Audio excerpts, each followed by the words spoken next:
Hi, I'm Marea Fatseas and I'm standing as an independent in Kurrajong. And the cake I have here today is a cumquot and almond cake.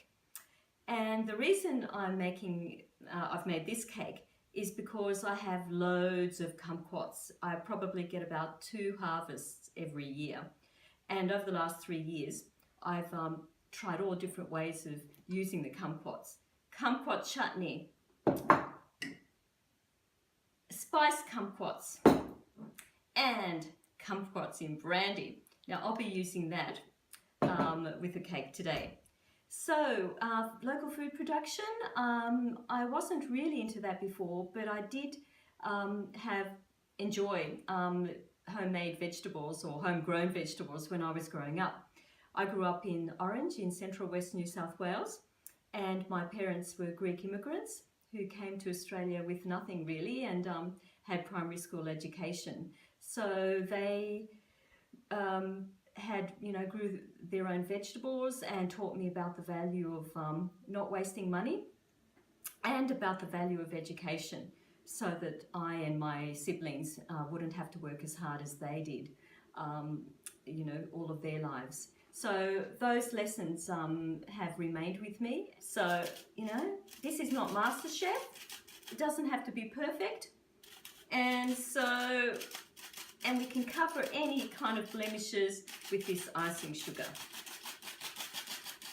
So those life lessons from my parents about not wasting money and, not wasting generally, I carry over into the way I approach things, and if I'm elected, I'll also be very careful with the taxpayers' money, and I'll rely on, strong evidence base for using money. I know that the major parties have been tossing around numbers like millions and millions of dollars. As far as I'm concerned, every proposal needs to be based on strong evidence before it's funded. So that's what I plan to do. I plan to set by example, and so I'm going to forego the allowances that members of the Legislative Assembly normally get, and that includes the $28,000 in transport allowance and taxi and hire car allowance. I won't worry about that, and the communication allowance of about $15,000. I'm happy to wear that, the communication costs within my salary, which is still very generous.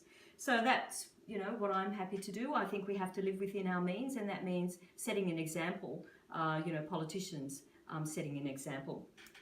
So now what I'm going to do is take some of the cumquots in brandy. Another important thing about, that I believe in is really about resilience. And I think the local food production and about not wasting things also is a lot about making our society more resilient. If you actually, if you actually don't waste money, if you actually use what you have better, then it means you're more resilient at those times when we may face crisis. And it means also, I think resilience is about helping people who maybe need more help from the rest of us. And so that to me is very important. But I think in terms of resilience, I think it's also about economics. And there I'm talking about, making our economy more resilient by not relying so much on the public service. And I myself have quite a diverse background. I worked with the public service for 25 years, and then I set up my own company, and then I've done a lot of work as volunteer in the community. And I think it's also important to have that diversity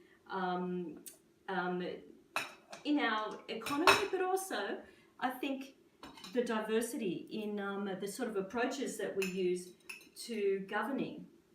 And I guess really at the heart of what I'm about is community, because I think community, we've got such a depth of knowledge and wisdom in the community, and I don't think that we fully use that. I don't think we fully appreciate it.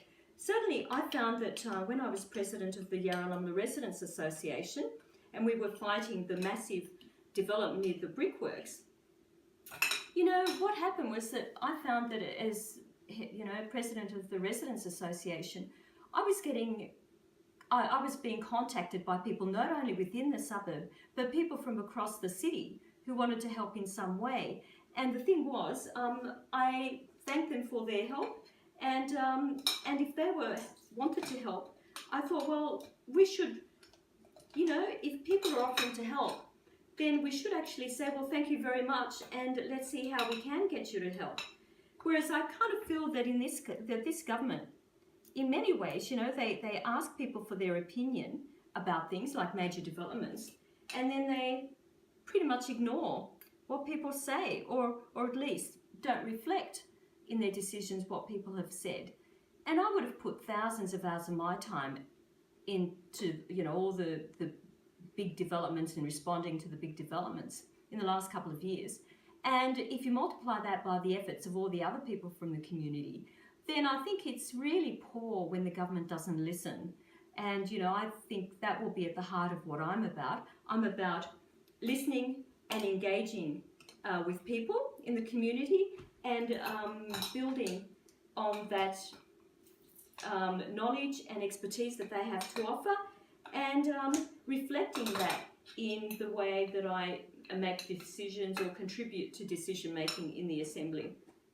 So then the way I would serve it is you know, cut the slice, put some of this brandy cumquot sauce over it, syrup, and then serve it with pour-on cream. So that's my cumquot and almond cake, and I hope that you'll consider voting 1 for me, Marea Fatseas, Independent in Kurrajong. Thank you.